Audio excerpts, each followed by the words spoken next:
Good evening. Welcome to our Gita session.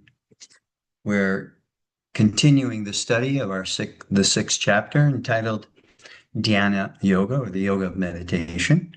I welcome all of you. Thank you so much for giving me your association this evening. I greatly appreciate it. So we left off at chapter 6. We'll do text 25. We'll start with text 25 and see how we progress from here.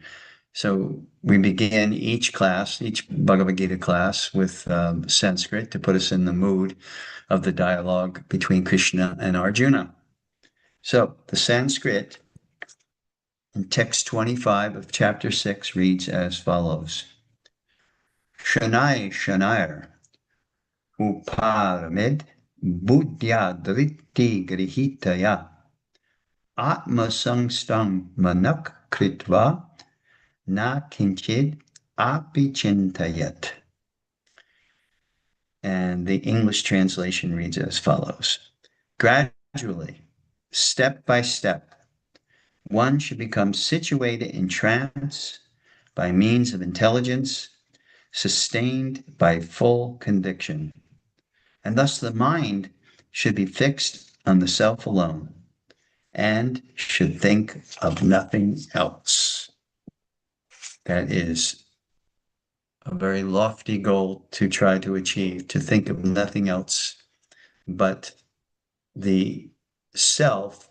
We described before that the self can mean, the word that in Bhagavad Gita what's referred to is Atma, and Atma has several different meanings. So in this particular instance, the self is referred to as not necessarily because it can mean Brahman. And it's really important. I think I've gone over this on a number of occasions, but it's really important as a frame of reference, because when I say Atma can mean the soul, the individual soul, or Atma can mean Brahman, or Atma can mean Paramatma, or Atma can be referred to Bhagavan. It's really important to keep in mind with clarity what the three perspectives of the ultimate truth, the God, however you term it, can appear in three different features. I've quoted this verse many times before, and Krishna has said, as they surrender unto me, as they surrender to Krishna, to the Supreme, I reward or I reciprocate with them accordingly. So with that in mind, there are some people who, due to whatever psychological thing that may be there, they cannot encompass or they cannot embrace the understanding that the Supreme is a person, a personality, and therefore they may be attracted to the impersonal feature, or Brahman, the totality of spiritual energy, and try to become one with that. So there are many different reasons, psychological and otherwise, why a person travels the path that they travel. So Krishna says, that you reciprocate, you approach me, and in a particular way, and I will reward you accordingly. And if we think of in terms of our own life and our own self, it's quite normal, isn't it? That how a person approaches you, you respond accordingly. In other words, if a person wants to be friends with you and approaches you in a very friendly way and is consistent in that approach, then you're inclined to also be friendly back. So our relationships that we have throughout the world are dependent on, how a person approaches you and how you respond to that approach. This is something that's quite natural. And we see, if we look at the circle of people that we associate with. We have some very, very close friends, very intimate friends, friends we can pour our heart out to.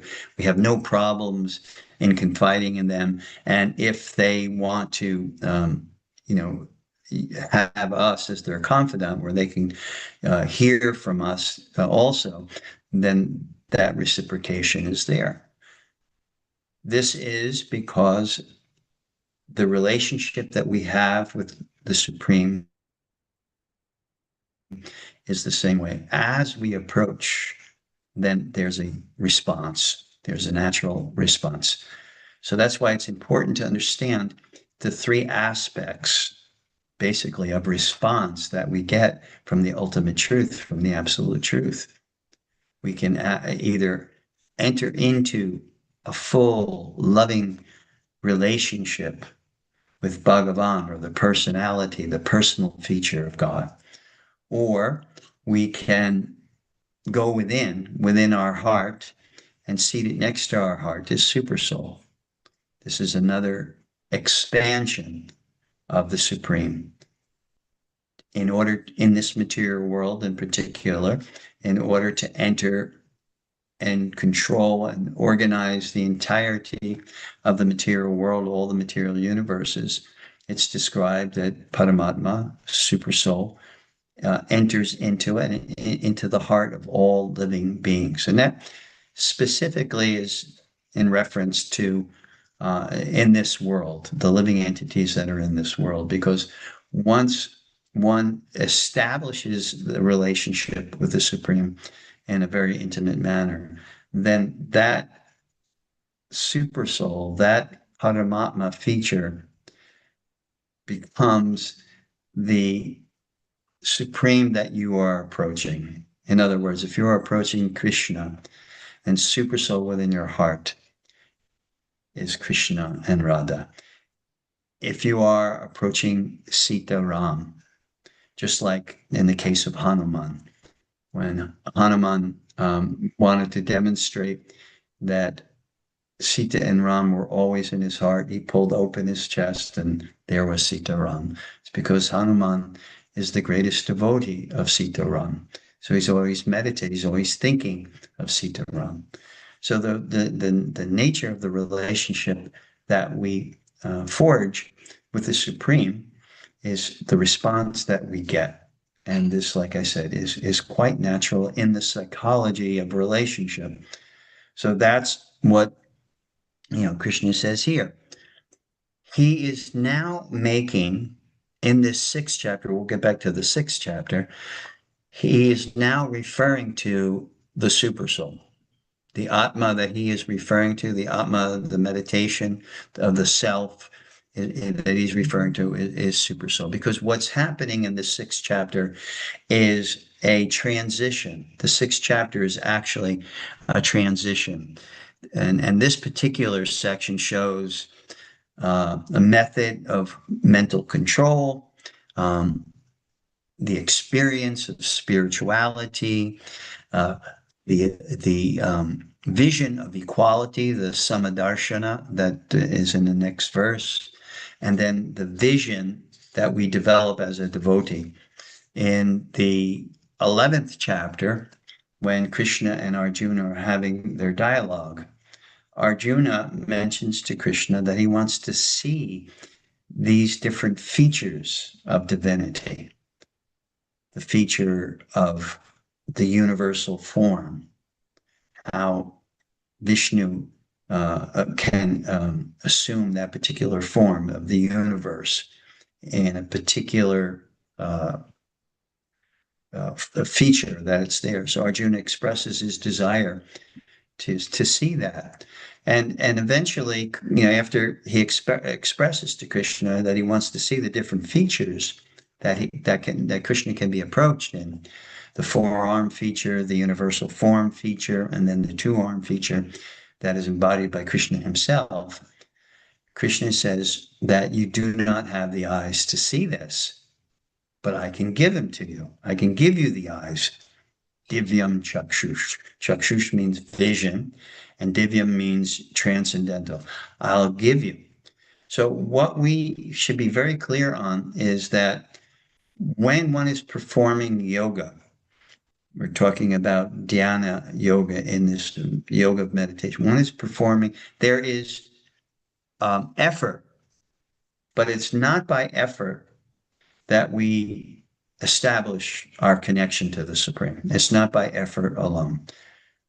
Krishna uses the word shanai, shanaya, and that means gradually, step by step, one should become situated in trance. So by that effort, that repeated effort, gradual withdrawal and gradual redirection of the mind, we can come to our relationship with the Supreme. So this gradual and step by step is indicating that there has to be effort there has to be practice, there has to be abhyas, there has to be vairagya, practice and austerities that are there. But it's not by practice and austerities alone that one achieves union with the Supreme. There is always the component or the element of mercy that Krishna reveals himself to you, just as he says in the 11th chapter with in his conversation with his conversation with Arjuna. He says, "I give you the eyes to see." So that is indicative of the mercy that is there. That you make the effort, and then the response, the mercy, the grace, the blessing, Krishna bestows the vision so that he can see the four-arm feature, the universal feature, the two-arm feature in this way. So he sees that, and that comes by grace or by mercy. So it's important feature to note because I was having a conversation with a couple of Christian boys at the Namaste Festival. It's a kind of an Indian cultural festival they put on every year, and I was standing there at one of our booths. We had a couple of booths there distributing books, and one of the devotees called me over and he says, "Can you speak to these boys?" And it was obvious that they were Christian. They had Christian tracts and they had Jesus Saves buttons on, etc. And three of the boys were from India, and one of the boys was from Puerto Rico. So we had the conversation with them. And one of the questions, and this is always a question that I get, from Christians in particular, is that do you believe by work alone you can achieve love of God? And very definitively, I said, no, it's not just by effort.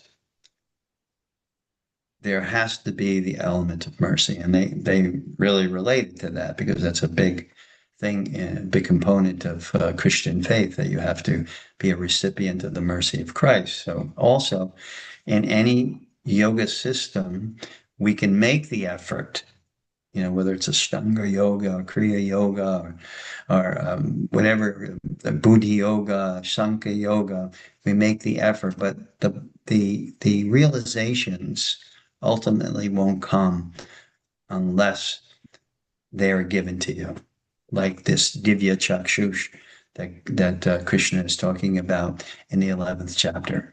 He says, I give you the transcendental vision. So our realizations are a result, the realizations that we have in relationship to the Supreme and the union with the Supreme is based on the fact that we are Shanai, Shanaya. We're gradually, step by step, we are practicing the yoga that we are practicing. In my case, it's bhakti yoga. So the step by step, the gradual practice of bhakti yoga, the chanting, the associate, the sangha, the swadhyaya, the self-study, and the study of sacred text, all these very important features of bhakti yoga, to try to implement them on a regular basis.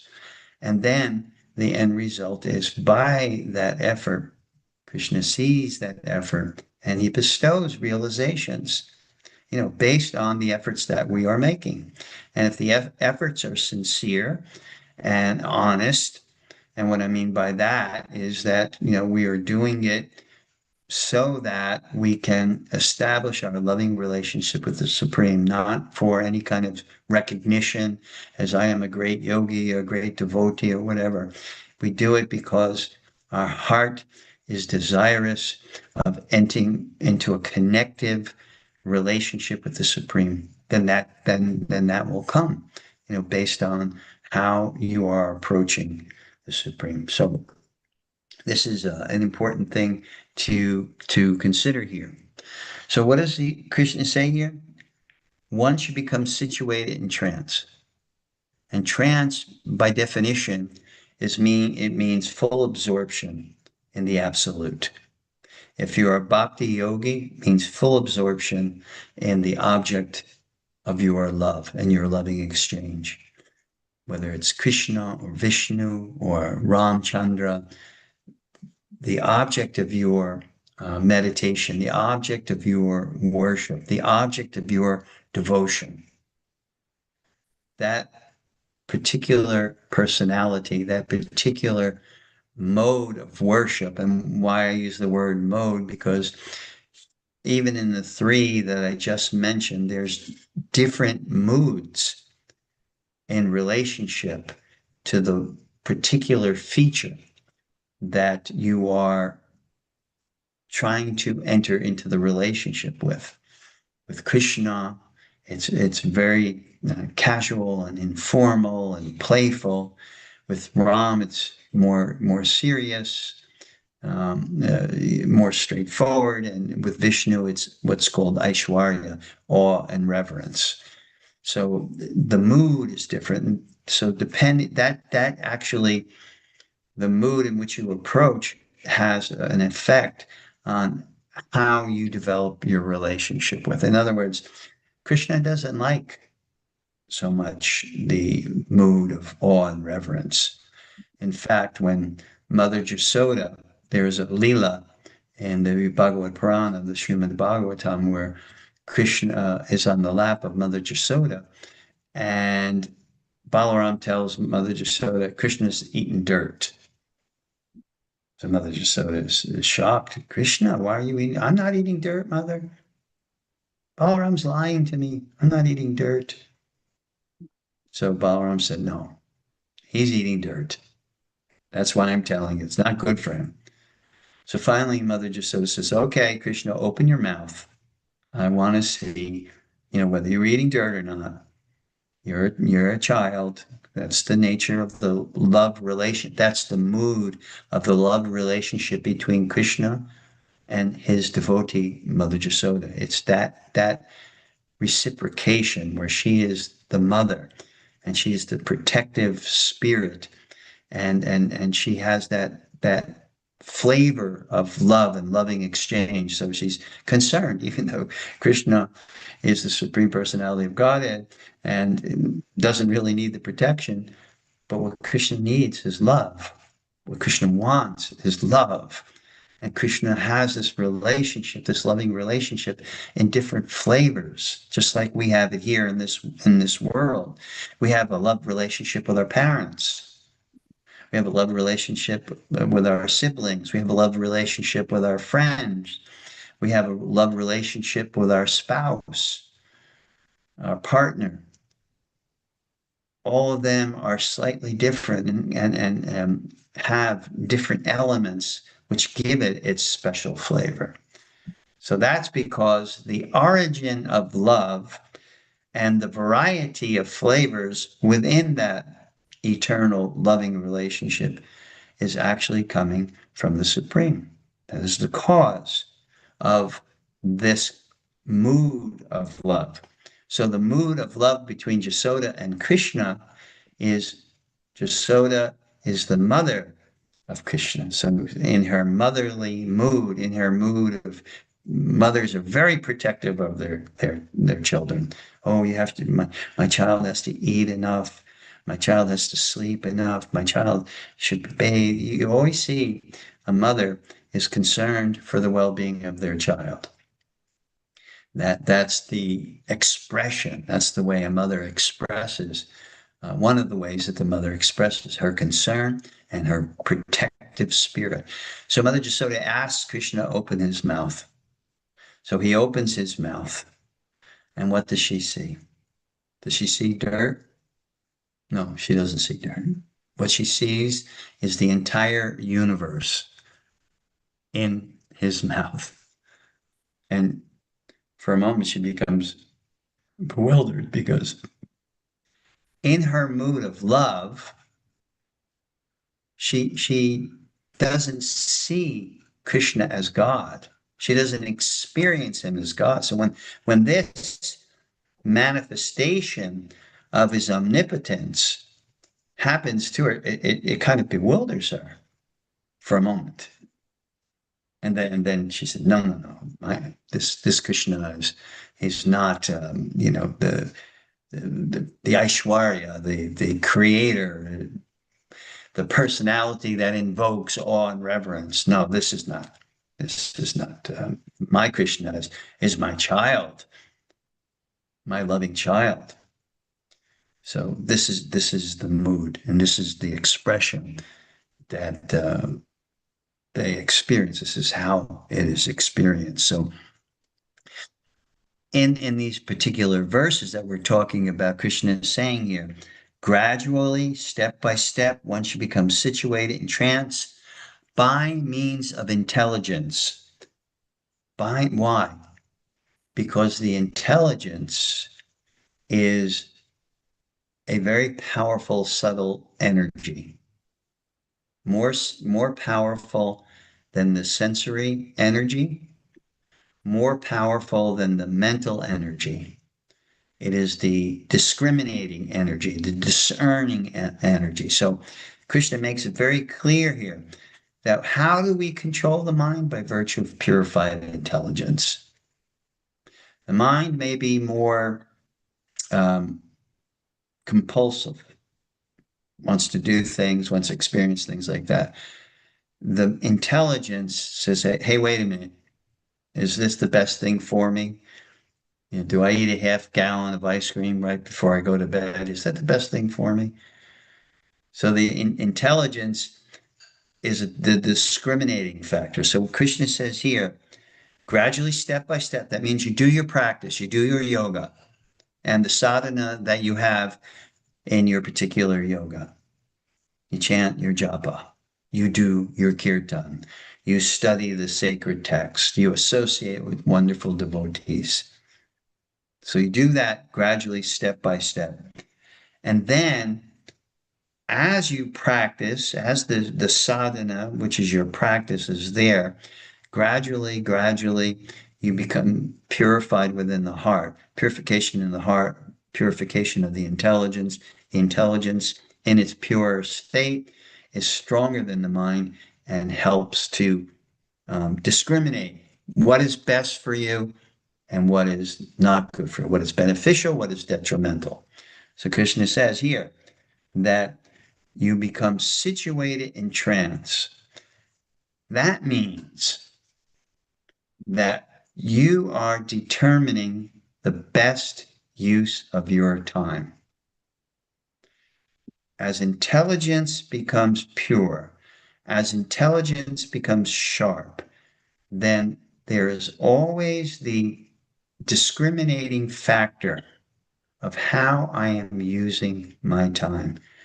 Is what I'm doing the most beneficial thing that I can be doing, or is it detrimental? Especially if you're a serious practitioner of spirituality, especially if you're trying to understand the nature of the truth, the absolute truth, then that intelligence is that discriminating factor which helps us to determine and to be determined. To determine, that means to make the choice, and then to be determined, then to stick with it.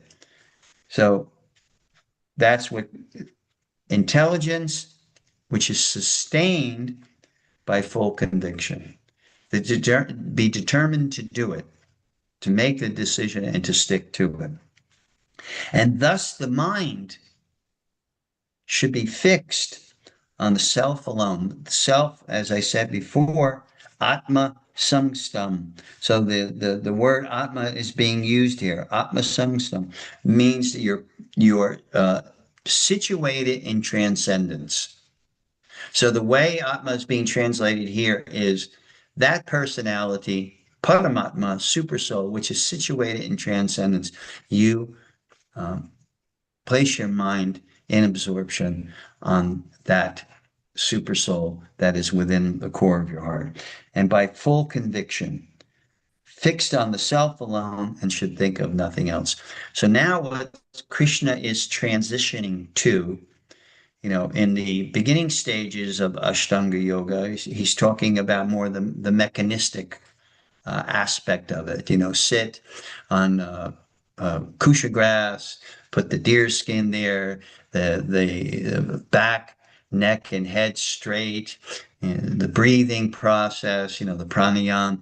He's going through the mechanistic aspect of dhyana yoga, how to perform it. Now he's starting to transition into now you practice, and what are you doing? Where is your meditation taking you? That is a really key question to any serious practitioner of yoga. Where am I going? What am I focusing on? For what reason? Am I just doing yoga and the asanas of yoga to get into a good shape physically, good health physically? Okay, that's there. But is that the goal of yoga? When we read the various yoga texts, what yoga texts are we talking about? Bhagavad Gita, the quintessential yoga text, Yoga Sutras, Hatha Yoga Pradipika, all of these different yoga texts which talk about, first and foremost, in order to enter into a yogic state, is control of the mind. So they all talk about the control of the mind. But why are you controlling the mind? What are you trying to fix the mind on? What is your alambana? What is your object of meditation?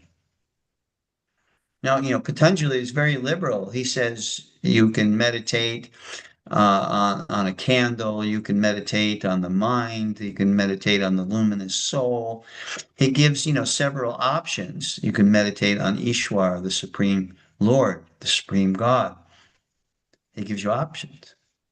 But just think about if he tells you to meditate on a candle, is your goal, is your determination to become a candle or to become that light?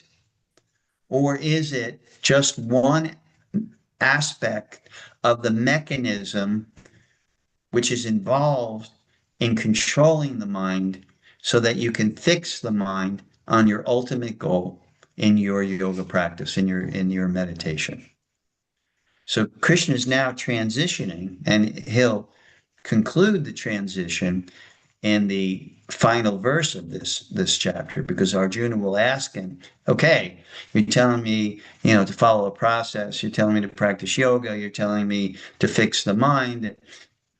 Ultimately, what do you recommend? There's a lot of yoga systems out there. There's a lot of things I could be meditating on, a lot of alambanas, a lot of objects of meditation. Eventually, Arjuna just comes to the point, please tell me, is there a yoga that is most complete and will give me, a full absorption in transcendence? And Krishna will answer that. We'll get to that. Krishna will answer that.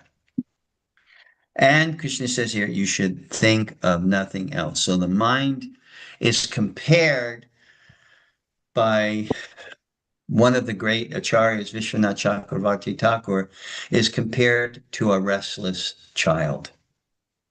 How do you deal with a restless child? The teachers in our crowd here will give us, some insight. how you deal with a restless child, right?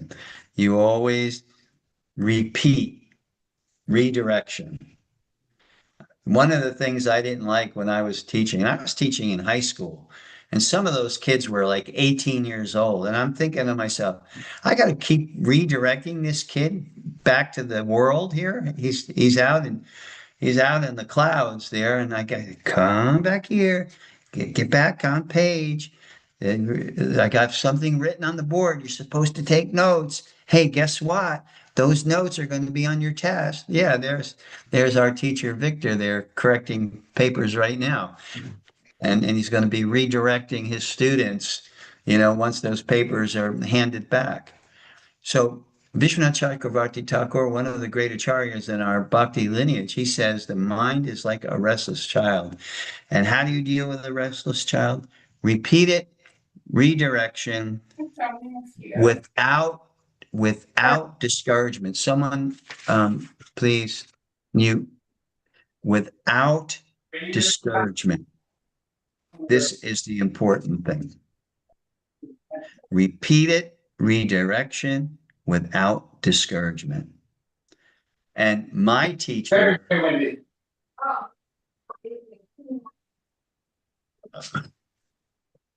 thank you. I'm lucky I have my tech support here in the form of my son. He picks up on it right away. He comes in, Dad, you have to mute somebody. So the child redirecting, right, without discouragement. That's the key to masterful teaching. And it is hard, right, Victor? It's one of the biggest challenges of being a teacher. I used to think this kid is 18 years old and he comes to my class every day and falls asleep. And then he says to me, Mr. Puglisi, you can't fail me. And I said, why not? You're not here. So the challenge when you're redirecting a child is you can't be discouraging. You always have to be encouraging. Encouraging means what? Give them courage to face their weakness. Their weakness is their mind's all over the place. I used to tell them, it's a 4-year-old child that only has a time span of a couple of minutes to be able to focus. I said, that's a 4-year-old child. That's not an 18-year-old boy or girl. You're supposed to be able to, bring the mind back. So we as yogis, we as practitioners of yoga and meditation, we recognize that our mind can be a naughty child in our meditation. We're sitting there, we're chanting our japa, we're chanting Hare Krishna, or if you're Sita Ram, or whatever your teacher, your guru, the mantra that they give you, chanting Hare Krishna, and not distracted by something else, by the cell phone, by the computer, by the, whatever has that very special draw to capture your attention and swallow it. We have to, by virtue of intelligence, draw it in. The mind is comfortable, not with negation. See, some people have told me, I can't get involved in meditation. My mind's just too all over the place. That's because the mind is not comfortable with negation of thought. And there's some meditation systems that say you have to negate thought. The practice that Krishna is talking about in Bhagavad Gita is not negation of thought, but absorption of thought in the positive, in an aspect of the absolute truth. In the Bhakti Yoga category, it's Bhagavan, and you're absorbing. So Krishna said, absorb yourself in thought. Why did Krishna come to this planet? What was his purpose? Why did Ram and Sita come to this planet? What were their purpose? Purpose was to give us, those of us that are on the path of self-realization, to give us the param drishva nivartate. That means the higher taste of thought. When we think of the absolute in performance of Leela, it's very satisfying. Can you imagine these Leelas, these plays, these pastimes of Krishna and Ram for literally thousands and thousands of years have been narrated and meditated upon? How is that possible? The same stories of Krishna opening his mouth and revealing the whole cosmos in his mouth, or Krishna dancing on the hoods of Kaliya serpent, or Krishna lifting Govardhan Hill. Those stories, Ram saving Sita from the clutches of Ravana, those stories are narrated daily for thousands of years. Mind-blowing. Thousands and thousands of years. And you know what? The more you meditate on it, the sweeter it becomes, the more captivating it becomes to the mind. And the mind in that captivation becomes purified. And the intelligence becomes purified. And we're able to continually focus on. And this is what Krishna is recommending. Think of nothing else. Text 26, from wherever the mind, due to its flickering and unsteady nature, one must certainly withdraw it and bring it back under the control of the self. Just what we were talking about. It'll go hither, thither, and yon, but the intelligence has to capture it and say, hey, get back here. The more you remain unfocused, the more you remain not resolved in your determination of your meditation, then the meditation has very little effect. So the beauty of bhakti or devotion is that it's a positive meditation. It's an absorption. It's an encouragement, not a negation. And therefore, it's much easier and much more natural, because the mind naturally wants to think. When you try to shut the mind off, try it. Try it for 30 seconds to shut your mind off from all thought. Give it a try and see how that goes. But then for the same amount of time, 30 seconds, pick your favorite pastime of Krishna or Ram or Shiva. Pick your favorite pastime. And can you engage your mind for 30 seconds on that pastime? A heck of a lot easier. And that is what Krishna is indicating. That's why we're in the transitional phase of this Jnana Yoga section. Krishna is now introducing devotion in our practice.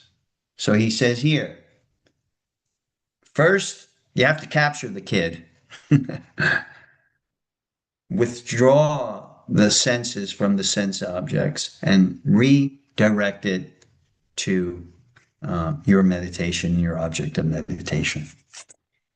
Text 27 reads, the yogi whose mind is fixed on me.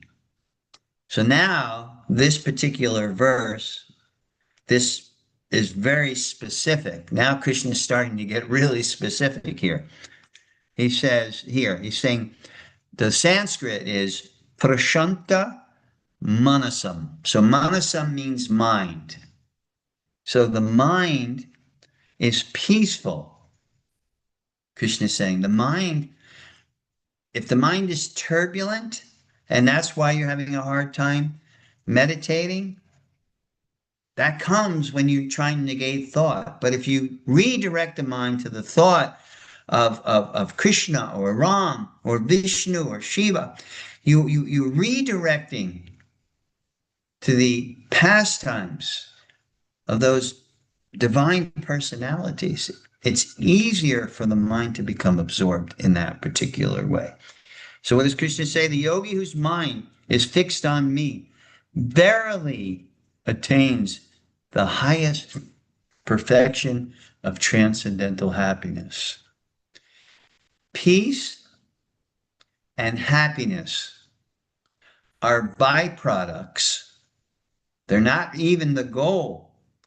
They're in bhakti, they're byproducts. It's what you end up with when you are fixing your mind on your object of love and devotion. The object is love and ever increasing devotion. And then, hey, guess what? As a byproduct, you get peace and you're happy. Not a bad perk, I would say, or perks in your meditation to be peaceful and to be happy. So attains the highest perfection of transcendental happiness. He is beyond the mode of passion. That's why it's described as transcendental happiness. What are we transcending? We're transcending the influence of the gunas. How are we transcending the influence of the gunas? By meditating on something that is not of the gunas. The activities of the divine, the activities of the supreme are not bound by the modes of material nature. They are pure spiritual. So they're not bound. So that is how you're able to transcend raga and tama, raga gun, passion, and tamagun, ignorance. Sattva gun is sattva because it's still a material mode, and the influence of raga or passion and ignorance is there. It becomes something else, Shuddha Sattva, when we become so pure that we're no longer influenced by ignorance and passion anymore. Then it becomes Shuddha Sattva. Then it's situated firmly in goodness with no trace of passion and ignorance. So that's what Krishna says. Transcendental happiness. It's not relative happiness, not happiness that is still subjected to the material modes of nature, but it's transcendental. Brahma Bhuta Prasanatma, Naso Chati Nakamchati. Brahma Bhuta stage. That means you enter into transcendence. He is beyond passion. He realizes, the yogi, his qualitative identity with the Supreme. And thus he is freed from all reactions to past deeds. So what does qualitative identity with the Supreme means? Would anyone like to explain that? Is there anyone there that would like to explain that little phrase, qualitative identity with the Supreme? Who would like to give that one a shot? Who do we have here? Anyone? Okay, I'm going to pick Premarnaba. Give it a shot. What do you think? Haribol. How do you vote, Hare Krishna, Premarnaba? thank you. Qualitative. Now think of, give you a hint, Achinta Beta Beta Tattva. Mhm. So Quality. qualitative. Yeah, So what so is? what comes to mind is the ocean, a drop of Yes. water with the Mm-hmm. ocean compared to the whole ocean. Mm-hmm. The drop of water is it has the same essence, but the quantity is very finite, right? Finite, is that the right Yes, word? that's the right word. Whereas the ocean is, Yeah, yeah. Just Lake Michigan, it's huge. Infinite, Yeah. infinite. It's finite spirit, the atma or the soul or the jiva. Let's use the word jiva, it's more specific. Okay. Is pure spirit, but it's finite pure spirit. Mm.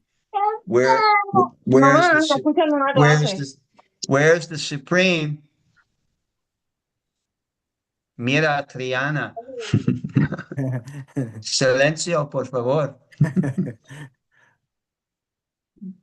Oh, so Gracias. sorry. I apologize. Hare Krishna. No, it's no problem. I was just joking with you.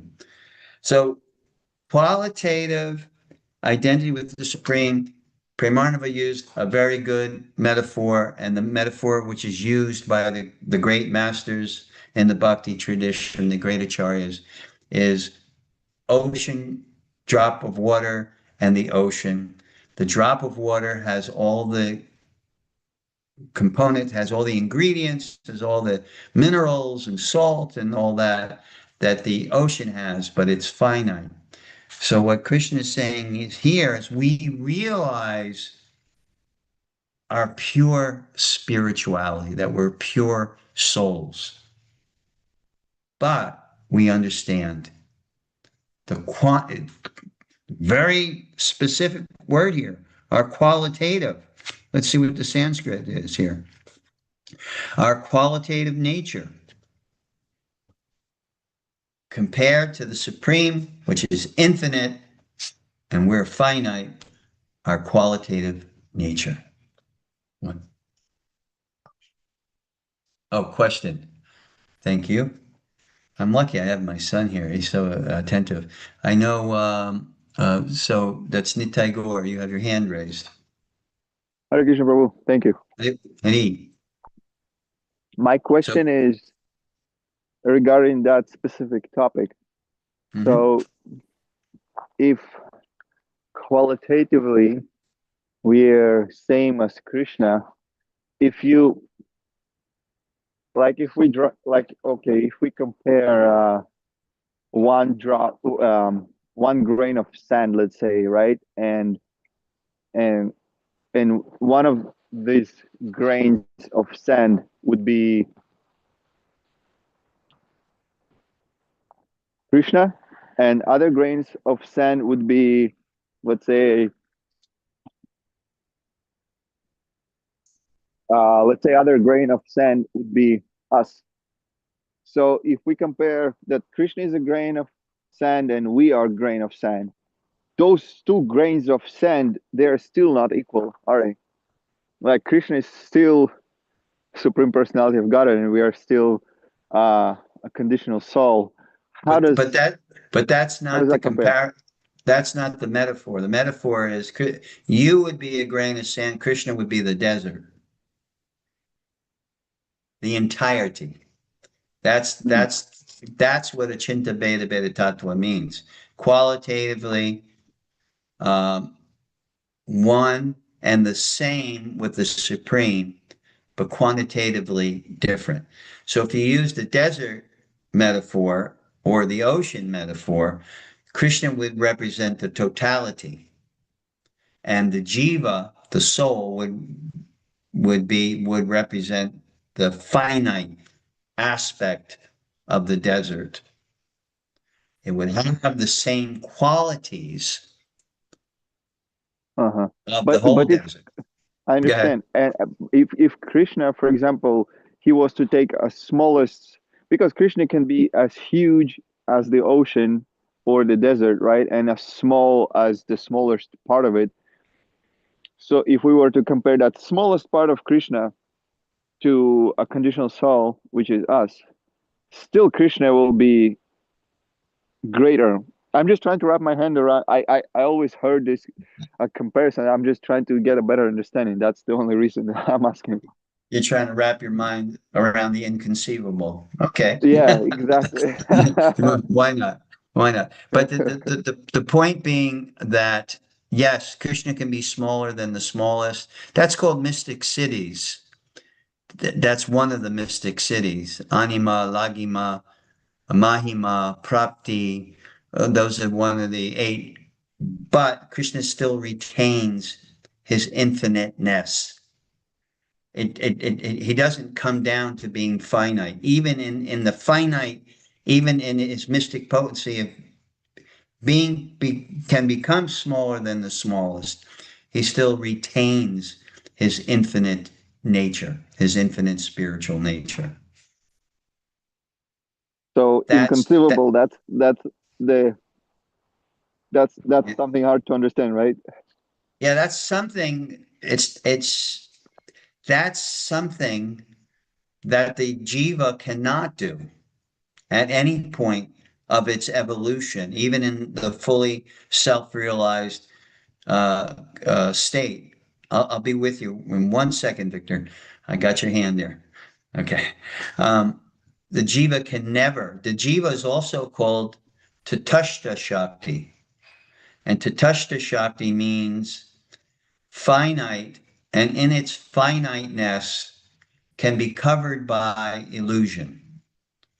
Whereas Krishna or Ram or Vishnu or any of the Vishnu Tattva, they cannot be covered by illusion in their infiniteness.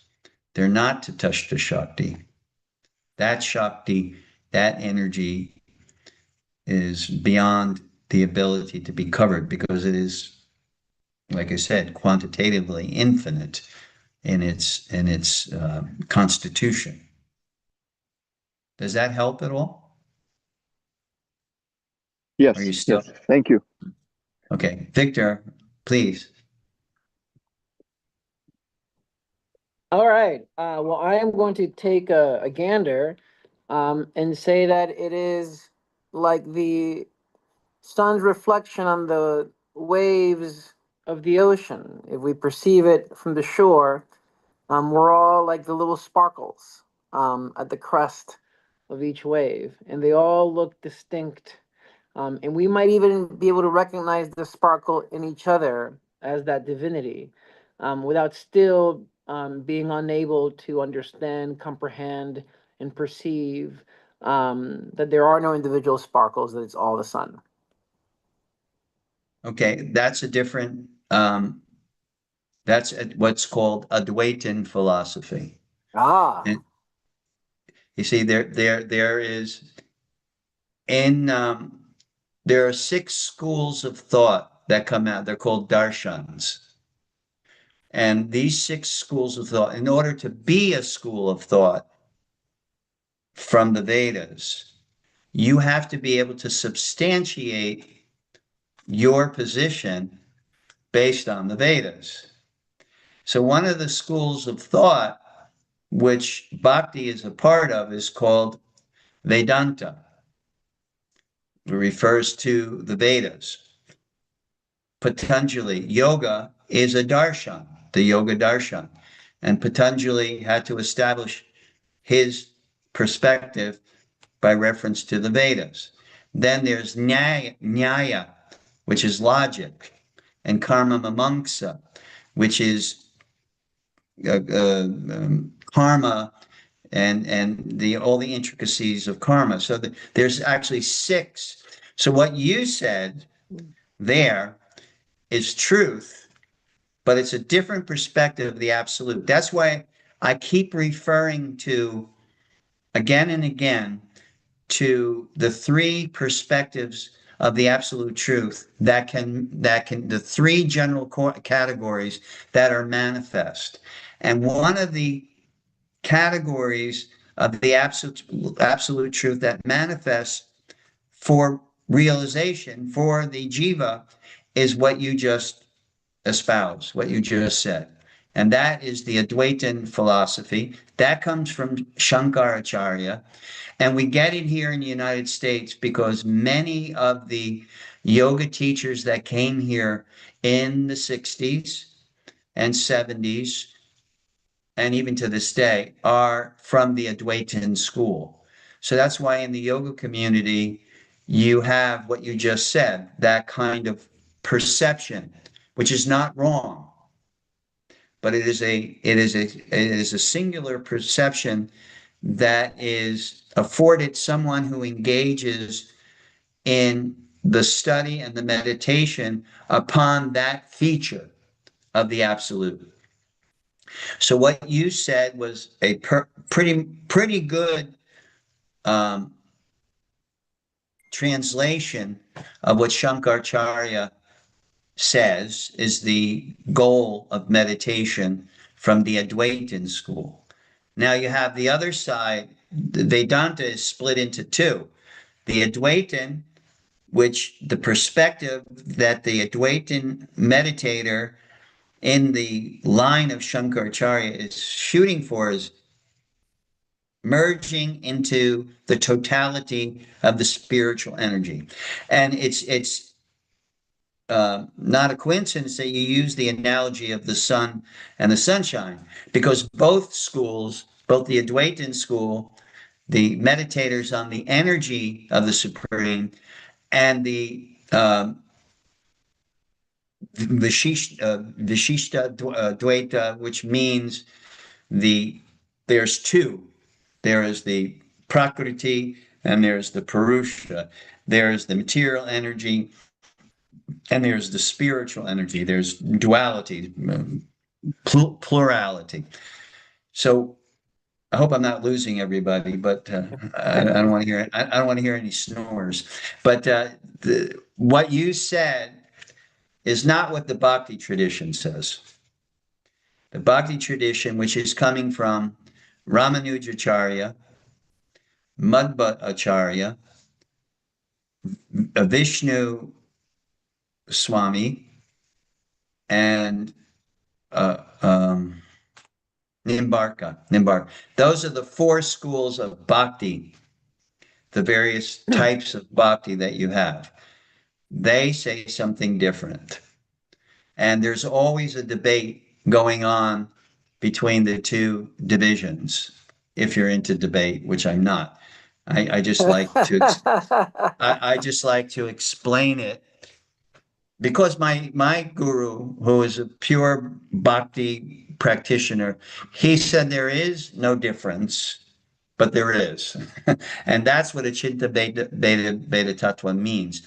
And that was espoused by Lord Chaitanya over 500 years ago when he came, because it made everything really clear how it can be one but not be one. Well, I'm glad you mentioned that the specifics, 'cause I was a bit lost. I got to tell you, Prabhu. I'm trying to follow, because you mentioned many traditions, and I'm trying to keep track. But you did it very well. But one of the things that you said that helped me understand what you meant was that the difference between the sun and the rays of the sun. So I understand why, obviously, that would be the case, because the sun will still be there, even if it becomes a black hole one day, but then it has no rays, and it's still the same sun. I was attempting to make the analogy between the shine that we see from the sun versus the shine that we see from the individual sparkles atop the crests.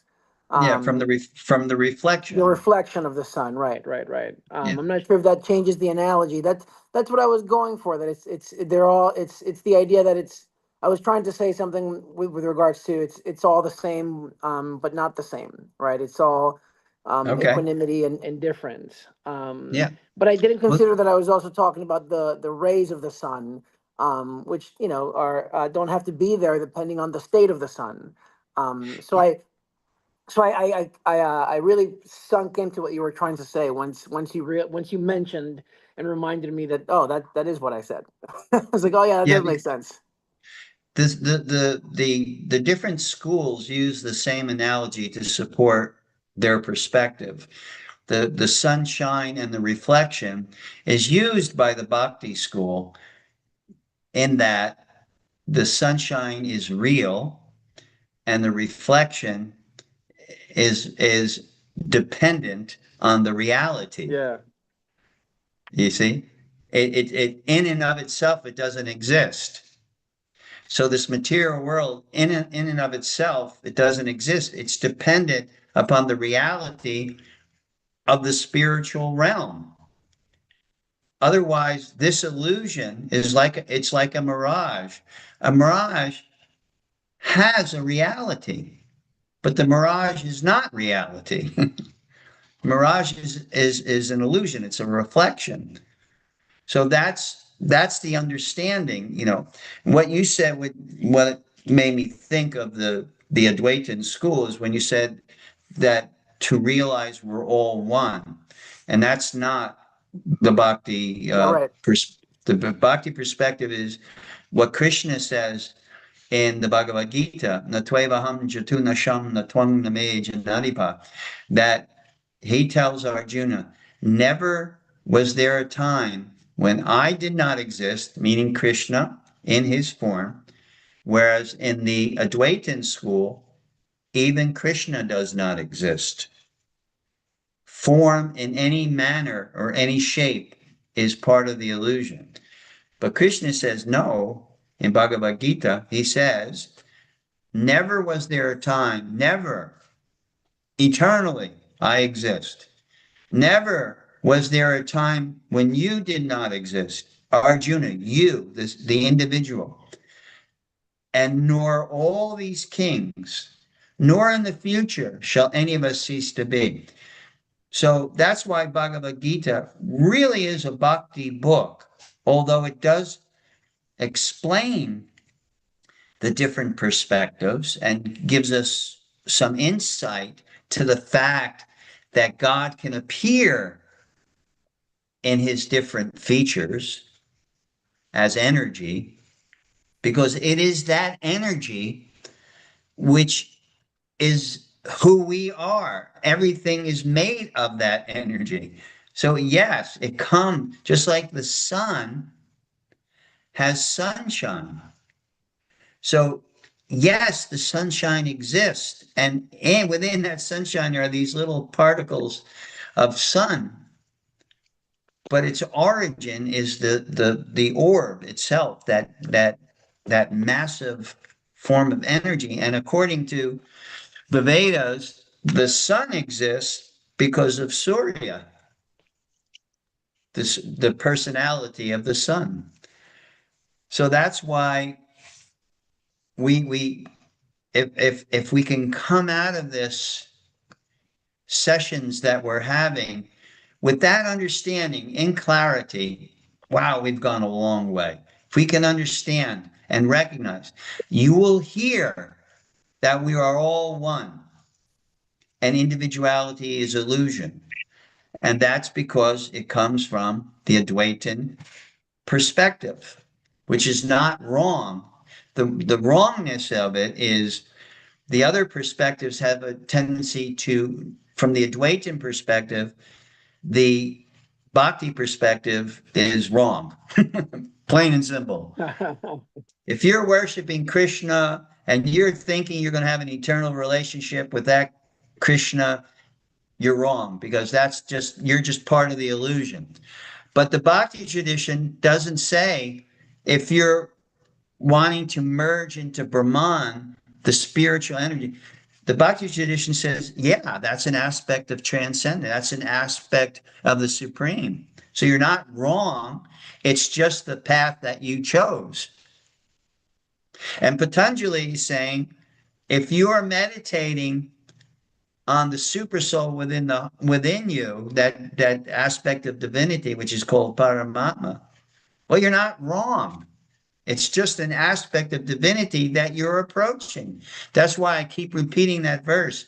As they surrender unto me, I'll use a different word instead of reward. I reciprocate according to your approach. So if you're Prabhupada makes a very clear distinction of the yogis who approach Brahman and that impersonal energy feature. He says there's different school within that school, there's different schools. And the one school, the Brahmanandis, do not reject the divinity of Bhagavan or the Ram or Krishna or Vishnu. They do not reject. They just choose their path of energy, Brahman, whereas there's another school within Advaitin who say, no, no, any form in anything is illusion. That is not accepted because it really, there's a lot that says that's not true. There's a lot in support of the eternality of the personality of Godhead. And the bhakti tradition is pure meditation on that personality. So I always feel it's important to take the time to explain this, because if we get it, and it's not an easy thing to wrap your mind around, but if we get it, then we can understand all the yoga systems, and we can understand all the goals and not become bewildered. I'm not bewildered when someone says, Shiva is my meditation. It doesn't bewilder me. I'm not bewildered when someone says Brahman is my meditation. I'm not bewildered when someone says that Ram is my object of meditation, or Krishna or Vishnu is my object of meditation. Because when we understand, this is a verse that comes right out of the Srimad Bhagavatam. Paramatma iti Paramatma iti Bhagavan iti Shabhyate. That Krishna is, that God is, are these three features. And as you choose, so you'll be reciprocated with realizations of that transcendent feature of the absolute truth.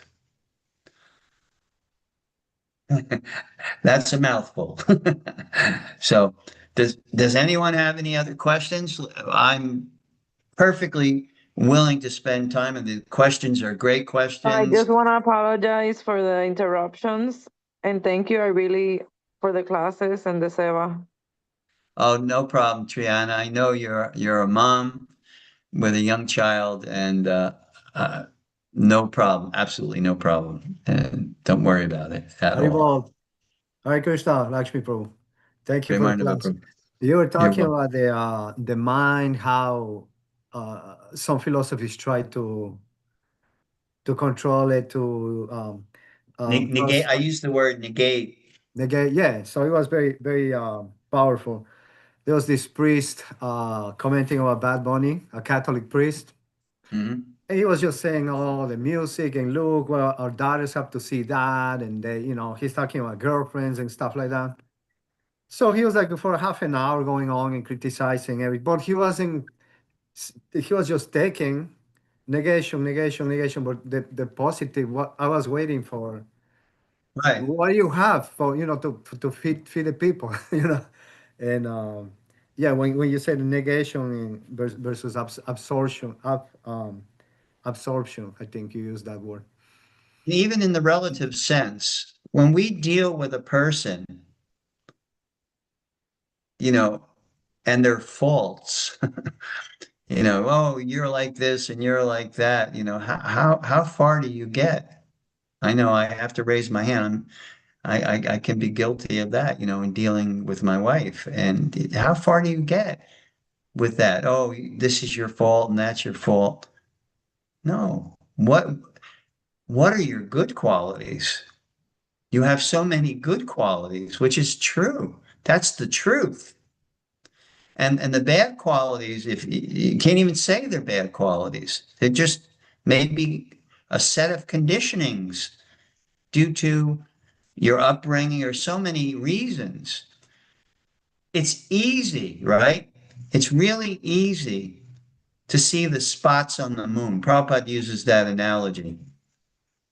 But when you look at the moon, the beauty of the moon, you can either look at the spots on the moon and say, oh, look at the spots on the moon, or you can see the totality of the moon and its beauty. So this is what meditation in the bhakti tradition means. We try to fill our minds with the positive, the transcendent. Krishna says in Bhagavad Gita, Paritaranaya sadhunam vinashaya chaduskritam dharma samsthapanataya 3 reasons why I come: to give my devotees to fill their minds with what I've done when I'm here, to take away the negative energy and negative force that's polluting the earth, and to reestablish the principle of Dharma. That's what Krishna says, why he comes. But first and foremost, he mentions to give, paritaranaya sadhuna. Sadhuna means the holy person. What are they going to meditate on? What are they going to absorb themselves in? They absorb themselves in Krishna Lila, Ram Lila. And not negate, not turn off the mind, redirect the mind. We like warriors. We think of Mahabharata and Ramayana and think about the battle of Kurukshetra, Ram versus Ravana. This is why and the wherefore, the whys and wherefores of meditation. And Krishna is making that transition now. As I said, I know I have to end, so I'll just read one more verse. 28. Thus, the self-controlled yogi, constantly engaged in yoga practice, becomes free from all material contamination and achieves the highest stage of perfect happiness in transcendental loving service to the Lord. So now Krishna, he talks about dhyana and the importance of meditating, and now he's saying, what can you meditate on that will captivate, charm the mind, so much so that you can do it constantly. So I'll conclude there. Wow, as always, you've been a wonderful. Thank you, Victor, for your observations. Greatly appreciate it. Premarnava, thank you. Nitai Gore, thank you for your question. Thank you, guys out there, Trish. And I just want, can you please repeat the premises that started all this discussion, because I got lost in the meaning of every single one that participate, but I forgot that what was you were asking for. I was asking for the distinction, the categories of perspective of the absolute truth, God. What are the 3 categories, how you can experience God? But you were reading something though. Wasn't I reading Bhagavad Gita? No, I think that you were saying something about qualities or something. Okay.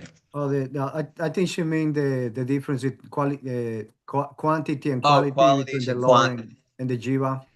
Yeah. Achinta Beta Tattva. Oh, I wasn't reading that. That was coming from my tiny little Oh, brain. okay.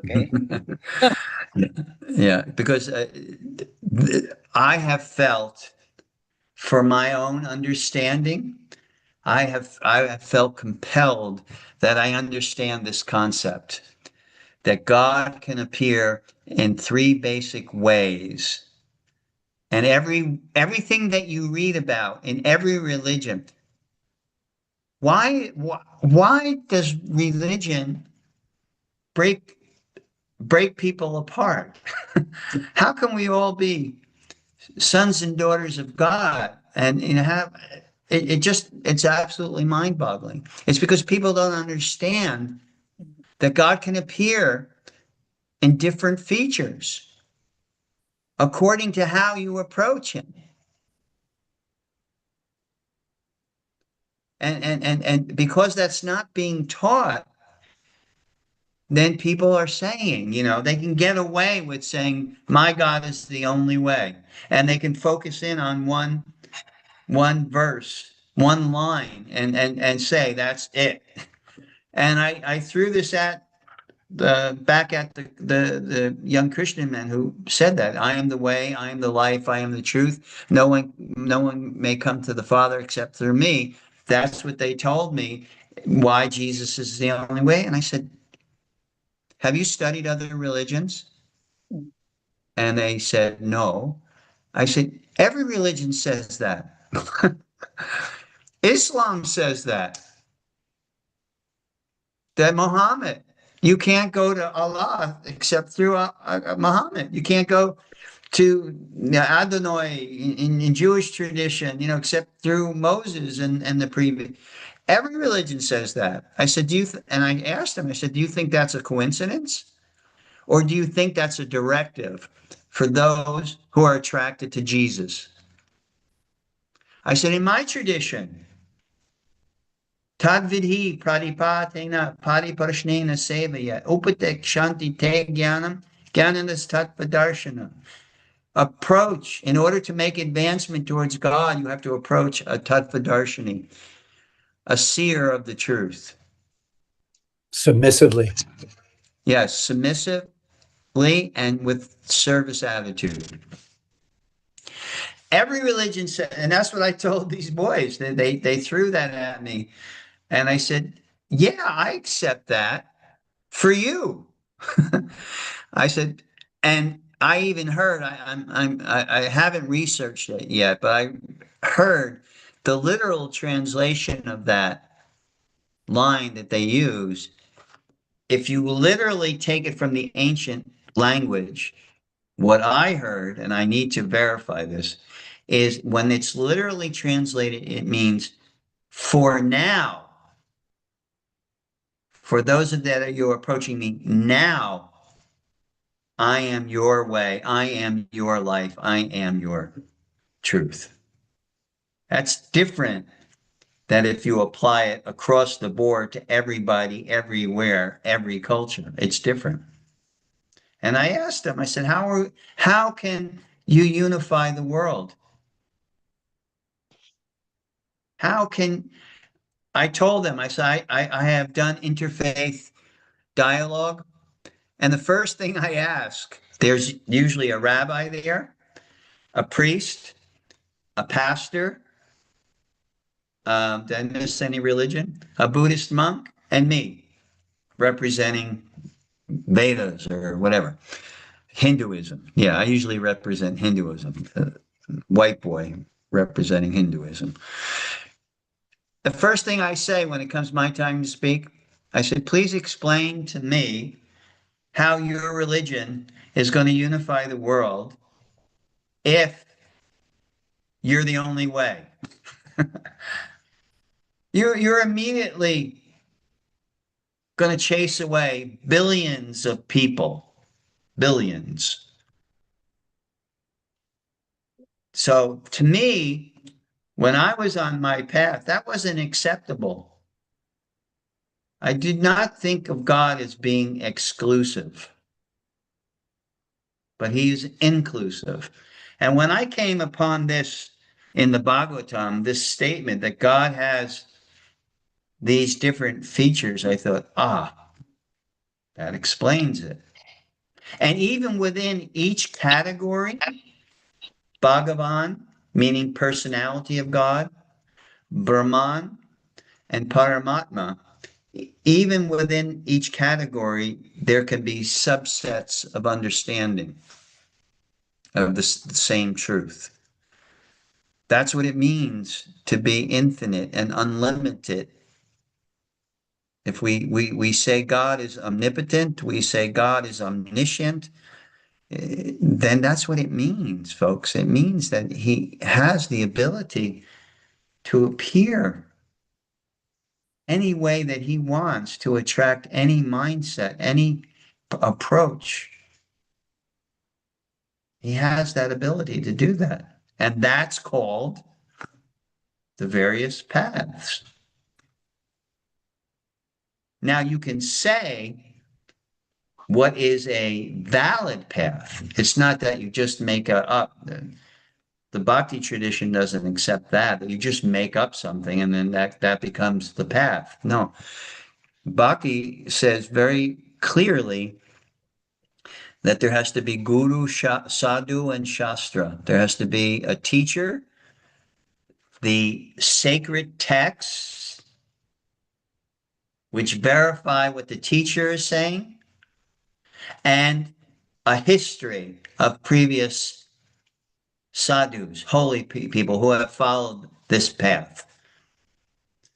When those three line up, then you can say, okay, this is a valid approach to God in whatever feature, whether it's the Brahman feature or the Paramatma feature or the Bhagavan feature, the personality feature. That there has to be some structure by which you can measure the validity of that path or not. Otherwise, and it has happened, even within Christianity or Judaism or Hinduism or Islam, it has happened where someone took the premise and then just kind of made up their own stuff, like Jim Jones. He was a Christian preacher, but he made up his own stuff, to get to Christ.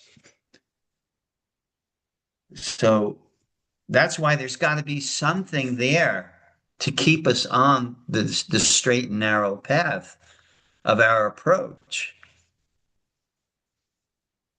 Otherwise, people can make up so many different things. And that can become part of the illusion rather than part of the reality. That is why I've dedicated my life to teaching the philosophy and psychology of yoga. I feel that it can give clarity of perspective on a very nuanced topic. And we need that kind of guidance, in order to stay on the path. What is it? The shortest distance between 2 points is a straight line, right? So to keep on that straight path, on that straight line, so that we go from where we are to the ultimate destination, our alambana, our object of meditation. That is the guru, the shastra, the sadhu mechanism there. The teacher in line with the sacred texts and the history of successes from different sadhus who have followed that process. Is it did I make it a little clear for you, Angelica? Yes? Okay. Yeah. Okay, folks, thank you. I've gone over time a little bit. I'm sorry, but I thought this was a stimulating conversation, and I hope it's helped you out. If you are still, have some questions, you can text me or email me, or next time you see me either at a kirtan or a program, we could talk further. I appreciate it, and I feel very encouraged and stimulated by it. And let's just keep it going. Let's keep the ball rolling, build the momentum. Thank you very much Thank for you. joining me this evening. And I hope you have a happy, healthy, and holy week. Thank Till you. next time, next week. Thank Hare you. Krishna. Hare Krishna. Hare Krishna. Hare Krishna. Thank you. Bye. Thank you, Yes. Lakshmi. Wonderful. Thank you. As You're always. welcome. You're welcome, beautiful souls. Thank you. Thank you for being with me. Hare Thank you, Lakshmi.